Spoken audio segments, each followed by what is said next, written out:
Sridevi madam గారికి మేము అడుగుతున్నాము, మీరు విచారణ చేయకుండా పిటిషనర్ని అడగకుండా మీరు క్లోజ్ ఎట్లా చేసినారు అంటే కలెక్టర్ మేడం గారికి ఈ రకంగా తప్పుడు సమాచారం ఇస్తారా? కలెక్టర్ మేడంని అవమానిస్తారా మీరు? కలెక్టర్ మేడం అంటే అంత చులకనైపోయిందా మీకు? ఎటువంటి విచారణ చేయకుండా తప్పుడు సమాచారం ఇవ్వడంలో మీ ఉద్దేశం ఏంటి? తెలుగు బుక్ ఉంది, దీని పబ్లిషర్ ఎవరు? ఇప్పుడు ఇట్లా ఓపెన్ చేస్తే ఇక్కడ ఎవరు పబ్లిషర్ లేరు, దీని ప్రచురణకర్త ఎవరు?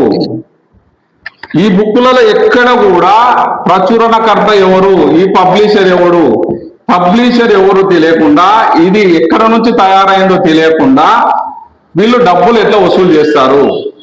మరి ఈ ఎవరైతే ప్రింట్ చేసిన వాళ్ళు గవర్నమెంట్ కి అనాథరైజ్డ్ గా జిఎస్టి కట్టకుండా వచ్చిన ఈ బుక్స్లు, వీళ్ళ మీద ఖచ్చితంగా లీగల్ యాక్షన్ తీసుకోవాలి. ఇది పెద్ద దందా.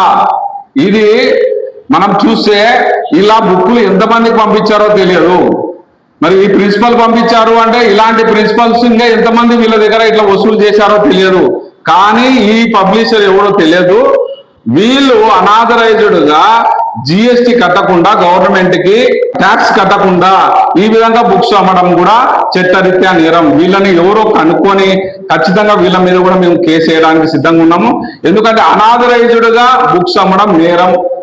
ఈ బుక్స్ అనాథరైజ్డ్ గా అమ్ముతున్నటువంటి బుక్స్ ని ఒక ప్రిన్సిపల్ గారు మద్దతు పలకడం ఎంతవరకు కరెక్ట్ అనేది మేము చెప్తున్నాము.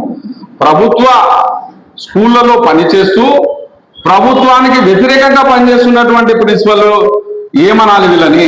వీళ్ళ మీద ఖచ్చితంగా కఠిన చర్యలు తీసుకోవాల్సిందేదే. కష్టపడి విద్యాశాఖ మంత్రి గారు నారా లోకేష్ గారు ఆర్నిశలు కష్టపడి పిల్లలకు మంచి భవిష్యత్తును అందించాలని ఆయన తాపత్రయపడుతుంటే ప్రభుత్వానికి తూట్లు పోస్తున్నటువంటి ఇలాంటి ప్రిన్సిపల్ మీద మనం ఖచ్చితంగా చర్యలు తీసుకోవాలి.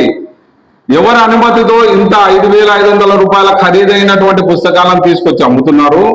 ఈ పబ్లిషర్ ఎవడు? వీళ్ళు ట్యాక్స్ కట్టకుండా గవర్నమెంట్ కి ఈ రకంగా చేయడం అనేది ఎంతవరకు కరెక్టు? మరి ఇలాంటి దొంగ పుస్తకాలని అమ్ముతున్నటువంటి ఈ పబ్లిషర్ మీద ఖచ్చితంగా చర్య తీసుకోవాల్సిందే. వీటిని ప్రోత్సహిస్తున్నటువంటి ప్రిన్సిపల్స్ అక్కడ ఉన్నటువంటి వారి మీద ఖచ్చితంగా మనం చర్య తీసుకోవాలి. ఇది మేము చెప్తున్నటువంటి విషయం కాదు. వాళ్ళే స్వయంగా ఒక పిటిషనరు మనకు ఎంజేపీ స్కూల్లో జరుగుతున్నటువంటి అక్రమాల గుండా పీజీఆర్లో పెడితే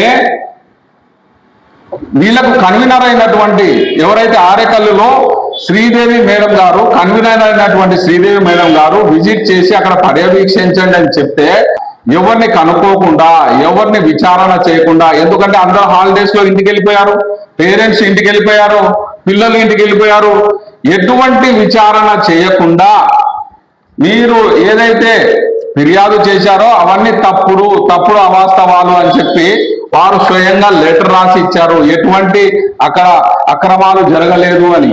వీళ్ళ మీద ఖచ్చితంగా కఠిన నిర్ణయాలు తీసుకొని వీళ్ళ మీద కఠిన చర్యలు తీసుకోవాలని చెప్పి క్రాంతి కిరణం తరపున మీ కాజవశం తెలియజేయడమైనది. నమస్తే, జై హింద్.